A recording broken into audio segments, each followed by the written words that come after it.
বিসমিল্লাহির রহমানির রহিম। সূরা আযহাবের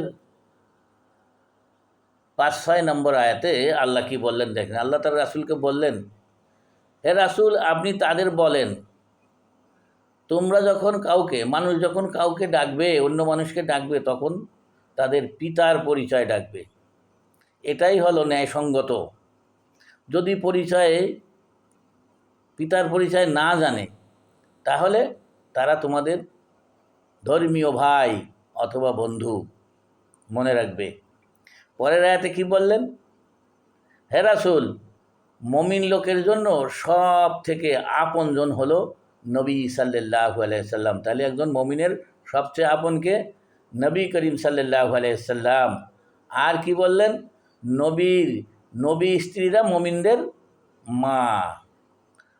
নবীর স্ত্রীরা মমিনদের মা। আশা করি বুঝতে পারছেন। আসসালামু আলাইকুম ওয়া রাহমাতুল্লাহ।